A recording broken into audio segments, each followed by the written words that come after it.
slide is to say also thank you to the Ontario Minister of Agriculture, Food and Rural Affairs.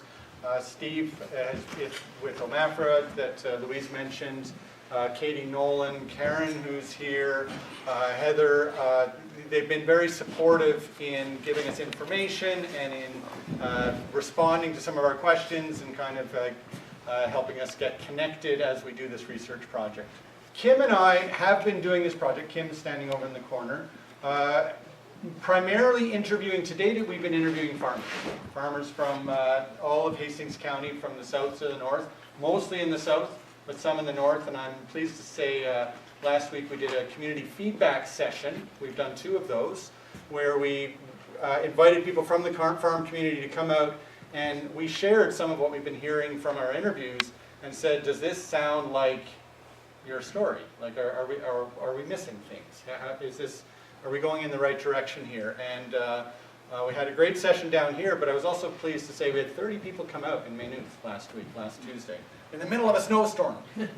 Well, it was a snowstorm in Ottawa. It wasn't by the time we got here, but 30 people came out. So it was really appreciated the interest in this work, and I think it shows that the story we're telling, which is of both challenges and maybe some opportunities as well, is clearly resonating right now, certainly within the farm community in Hastings County and others who are hearing this as well.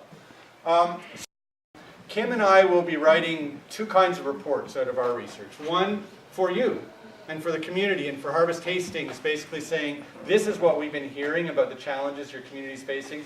This is some of what we know about what other communities in similar situations are doing. This is what we know of what's going on with the county, and kind of giving some of that kind of feedback. We'll also be writing a report for various levels of government, talking about how they can, some of what they're involved in, whether it's regulations that are inhibiting small businesses, that kind of thing that we're hearing about for the interviews and that we will be passing on through those channels. And also on here it says next step community asset mapping. This is a bit of a question for all of you, but I think Harvest Hastings is very interested in the idea of taking the results of this research and saying, well, what can we as a community do to build on this, through local government, through our local organizations, to carry it forward. So, what is FLEdGE? FLEdGE is this research project that Kim and I are involved in called Food, Locally Embedded and Globally Engaged.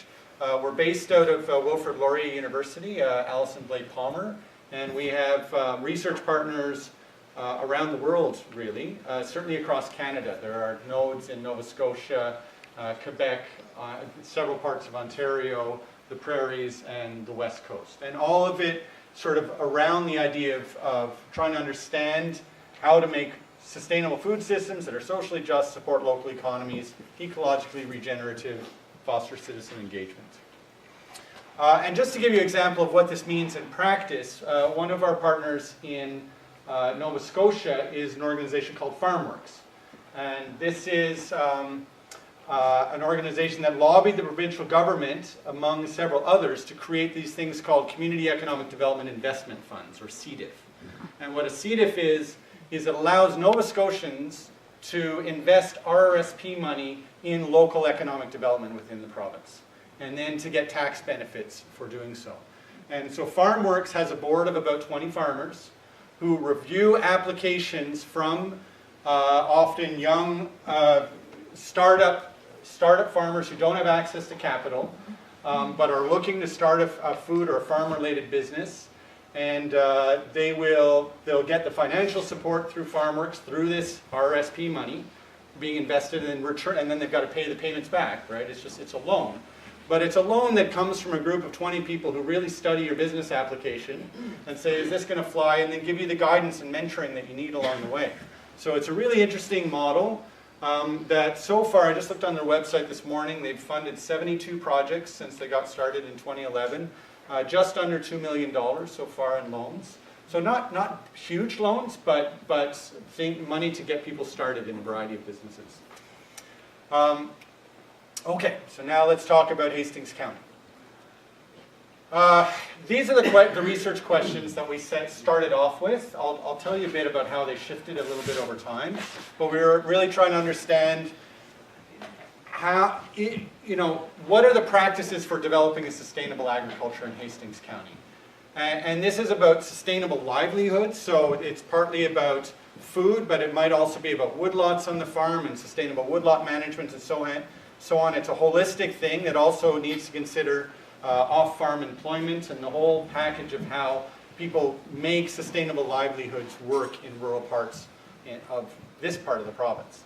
How can farmers and communities create the conditions needed to encourage the next generation of land managers? So from our point of view, sustainability doesn't just mean, minimizing soil erosion right now, but it's also, will you be passing on your farm either to another generation within the family, or so that new farmers can come on the land and be practicing that agriculture. So is there an economic base that allows for that sustainability? And then how might policy best support farmers who want to adopt more sustainable approaches to land management and plan for succession? I should add that we do have a bunch of photographs of Hastings farms on here. These are not necessarily the farms where we did interviews. And I think because shortly Kim will be sharing some of the quotes that we heard, and you can't make a direct link between a quote and a photograph because all those interviews were anonymous. You've probably heard about this idea that sustainability has a social dimension, an economic dimension, and an environmental dimension. Certainly Kim and I as researchers came into this mainly from the environmental point of view and also interested in the sort of the social dynamics of vibrant rural communities. But where the research has taken us very much over the last year is recognizing that, I think I even have a little, the pointer doesn't work, but that the economic bubble is like a huge challenge, right? And this isn't going to be a surprise to those of you who are farmers. The idea that it's hard to be green when you're in the red is something that's been reinforced through this project, that if you're going to have a vibrant rural community and strong environmental practices on the farm, you have to have an economic base that works for agriculture and for the rural community as a whole.